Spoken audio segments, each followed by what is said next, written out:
खूप अभ्यास केला पण हवे तेवढे मनासारखे मार्क्स नाही मिळाले, किंवा एखादी कंपनी मिळवण्यासाठी तुमची ड्रीम कंपनी, ड्रीम जॉब मिळवण्यासाठी खूप एफर्ट्स घेतले पण तरी तुमच्या हातातून ती संधी हुकली.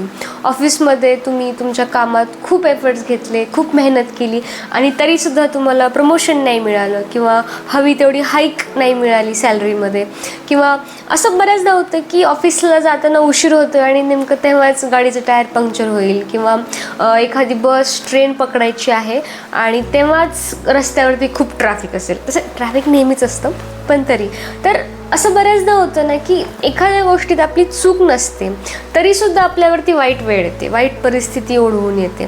त्यावेळी असं वाटतं ना की यार का चुकलं, म्हणजे का माझ्यासोबत असं का होतं, Y I am so unlucky. तर मलाही असं खूप वेळा वाटायचं. जेव्हा जेव्हा मी कुठलं फेल्युअर फेस केलं तेव्हा मला असं वाटलं की यार माझ्यासोबत असं का होतं. तर या भावनेतून मी एक पुस्तक वाचलं, माझ्या आयुष्यात असं का घडतं. येस, तर या पुस्तकाचं नावच खूप इंटरेस्टिंग आहे आणि या नावामुळंच मी हे पुस्तक वाचायला चालू केलं होतं, माझ्या आयुष्यात असं का घडतं. तर या पुस्तकात हे जे प्रश्न आहे, माझ्या आयुष्यात असं का घडते, या प्रश्नाचं उत्तर या पुस्तकामध्ये मला मिळालं की नाही यासंबंधी आपला हा व्हिडिओ आहे.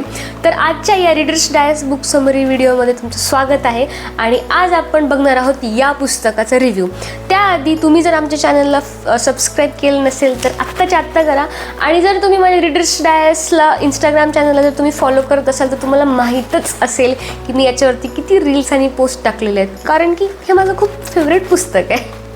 लेट्स गेट स्टार्टेड नाव. सो फर्स्ट हाफमध्ये लेखक मनोज अंबिके सर सांगतात की जेव्हा जेव्हा तुम्हाला असं वाटलं की माझ्या आयुष्यात असं का घडतं, हा प्रश्न जेव्हा जेव्हा तुम्हाला पडला आहे तेव्हा त्या वाईट परिस्थितीला तुम्ही तुमचं गुरु मानलं पाहिजे. त्या परिस्थितीतून तुम्ही काहीतरी शिकणं अपेक्षित आहे म्हणून तुमच्यावरती ती वाईट वेळ ओढवली आहे, हा एक निसर्गाचा संकेत असतो. सो नेक्स्ट टाईम जेव्हा तुम्हाला वाटेल की माझ्यासोबत असं का झालं, मला का नाही मिळालं प्रमोशन, मला का कमी मार्क्स पडली, मी का अपयशी झालो, तेव्हा तुम्ही शिका. त्या परिस्थितीची ती गरज आहे की तुम्ही ते शिकलं पाहिजे, सो दॅट इन फ्युचर तुमच्यावरती नेक्स्ट टाईम जेव्हा ती वाईट परिस्थिती ओढवेल तेव्हा तुम्हाला माहीत असेल की बाबा नाही, मी इथे काय करणं अपेक्षित आहे. So in every bad situation you evolve as a new person, आणि त्या परिस्थितीचा तो मेन बेसिक कोर उद्देश असतो. एखाद्या वाईट परिस्थितीतून तुम्ही जे शिकायचं आहे ते शिकल्यानंतरही जर तुमच्यावरती वारंवार एखादी वाईट वेळ ओढवून येत असेल तर याचा अर्थ असा आहे की निसर्ग तुम्हाला काहीतरी संकेत देऊ इच्छित आहे. मे बी ही ती सिच्युएशन आहे जी तुमच्या आयुष्यात एक माइलस्टोनचं काम करेल, आणि या माइलस्टोन हे तेव्हा पूर्ण होतात जेव्हा तुमच्या मनात एखादी सबकॉन्शियस इच्छा असते, विश असते, आणि ती तुम्ही because of all this problems तुम्ही ती समजून नाही घेऊ शकत, कारण की तुम्ही अंतर्मुखच होत नाही. You are always busy in solving your own problems. तर मनोज अंबिके सर असं म्हणतात की ही वाईट वेळ ओढवल्यानंतर तुम्ही स्वतःला विचारलं पाहिजे की हे खरंच मला हेच हवं होतं का आयुष्याकडून, माझ्या मी बरोबर करतोय का. तर असं असतं की बऱ्याचदा आपल्या मनात एखादी गोष्ट असते, जसं की फॉर एक्झाम्पल मला असं वाटत असेल की यार मला व्यवसाय करायचा आहे, दिस इज युअर सबकॉन्शियस विश, आणि म्हणून त्यामुळे तुम्हाला तुमच्या नोकरीमध्ये अडचणी येत असतील. सो या अडचणी ज्या तुम्हाला तुमच्या नोकरीमध्ये येत आहेत त्या तुम्हाला तुमचा नवीन व्यवसाय सुरू करण्यासाठी पूरक ठरू शकतात. तर बेसिकली या सगळ्या अडचणी तुमची सबकॉन्शियस विश पूर्ण करण्यासाठी सुद्धा असतात. नशीब तुम्हाला सिग्नल्स देत असतं.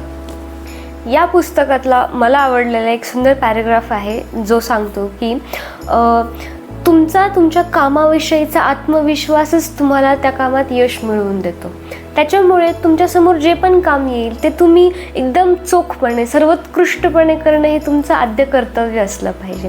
तुम्ही जर तुमचं काम मन लावून करत असाल तर त्या क्षेत्रातलं सर्वोच्च शिखर गाठण्यापासून तुम्हाला कोणीच थांबवू शकत नाही, हे लेखकाने सांगितलं. अँड ट्रस्ट मी, ही खूप खूप मोटिवेशनल गोष्ट आहे की तुम्हाला तुमच्या कामात तेव्हाच एन्जॉय होतं जेव्हा तुम्ही ते आवडीने करू लागतात, आणि तो आत्मविश्वासच तुम्हाला हळूहळू पुढे घेऊन जातो.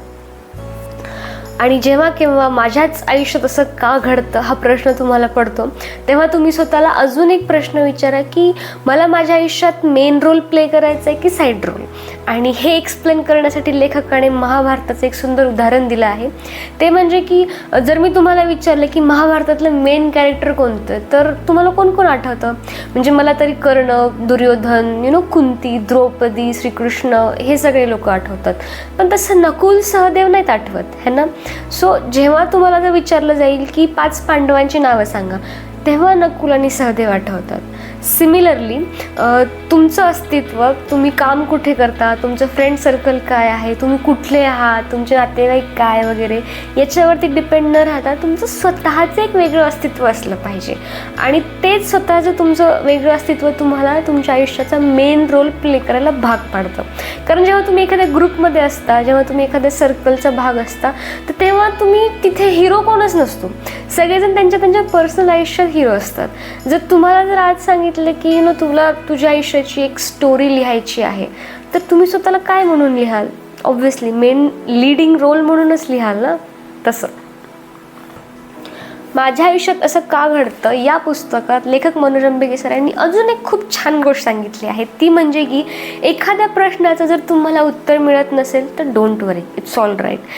ती समस्याच तुमचा प्रश्न आहे आणि तीच उत्तर आहे. म्हणजे समस्येमध्येच उत्तर लपलेलं आहे. तर ते कसं? तर याच्यासाठी अजून एकदा त्यांनी महाभारताचाच आधार घेतलेला आहे. तो म्हणजे असं की महाभारतामध्ये जेव्हा वनवासात युधिष्ठिर बघतो की अर्जुन, भीम, नकुल, सहदेव तळ्याकाठी बेशुद्ध पडलेले आहेत. नाही, आय गेस ते मेलेलेच असतात वाटतं. हां, मेलेलेच असतात.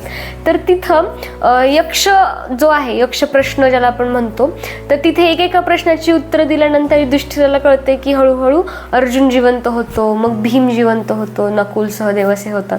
सो जसं तो त्या प्रश्नांची उत्तर देतो तसं तसं त्याची समस्या सुटत जाते.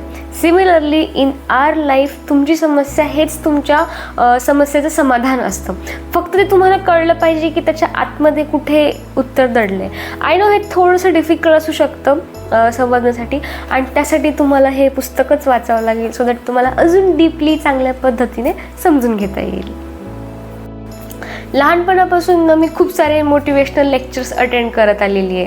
त्याच्यानंतर मोटिवेशनल व्हिडिओज पाहायचे आणि आतासुद्धा बरीच मोटिवेशनल पुस्तकं वाचते. तुम्हाला रीडर्स डायसच्या इंस्टाग्राम चॅनलवरून कळालंच असेल, खूप सारे मोटिवेशनल पुस्तकांचे रिव्ह्यूज वगैरे मी टाकत असते.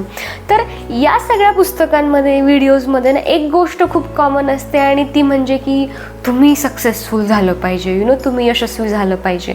सो दे डिसाईड की एवढे पैसे कमवले म्हणजे सक्सेसफुल झालं, हे मिळवलं म्हणजे यश मिळवलं, ब्ला ब्ला वगैरे.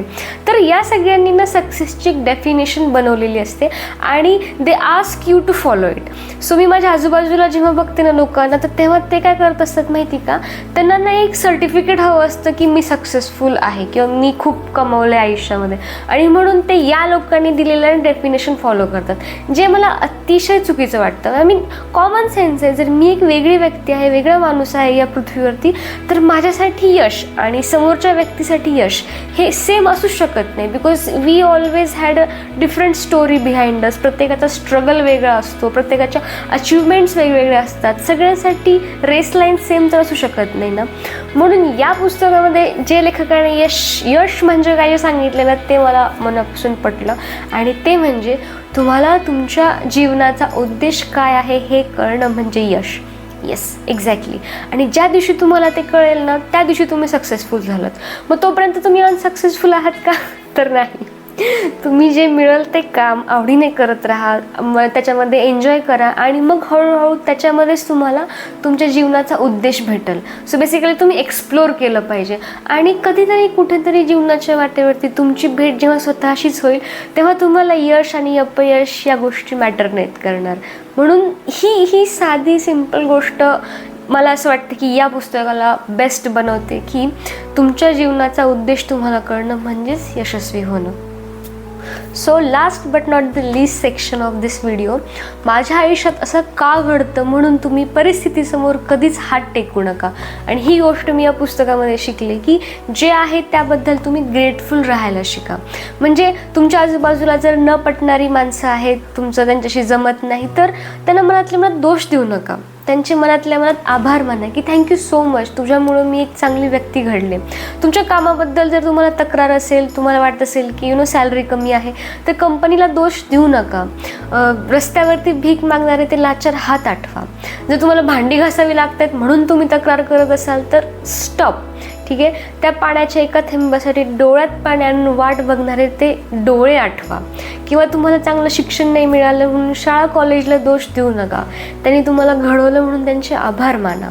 तर या गोष्टी मी या पुस्तकातून शिकले. अँड आय रिअली होप की तुम्हाला हा माझा व्हिडिओ माझ्या आयुष्यात असं का घडते या पुस्तकाविषयी आवडला. हे पुस्तक वाचा, खूप छान आहे, खूप सुंदर आहे. याच्यामध्ये मला न पटण्यासारखं काही वाटलं नाही. सो त्याच्यामुळे मी सगळे चांगले पॉईंट्स कव्हर केले. आणि ज्या लोकांना ना या समस्या आहेत त्यांच्यासोबत हा व्हिडिओ नक्की शेअर करा. तुम्हाला हा कसा वाटला कमेंट सेक्शनमध्ये सांगा. अजून कुठले नवीन व्हिडिओज पुस्तकांबद्दलचे तुम्हाला वाचायला आणि ऐकायला आवडतील हे सुद्धा सांगा. आणि प्लीज आपल्या रीडर्स डायसला तर तुम्ही भरभरून इंस्टाग्रामवर प्रेम दिलेलंच आहे विथ 2,15,000 फॉलोअर्स सध्या तरी. तर तसंच आपल्या यूट्यूब चॅनलला पण नक्की सबस्क्राईब करा. अँड थँक्यू सो मच की तुम्ही माझा हा व्हिडिओ शेवटपर्यंत पाहिला. भेटूया पुढच्या व्हिडिओमध्ये. Bye bye.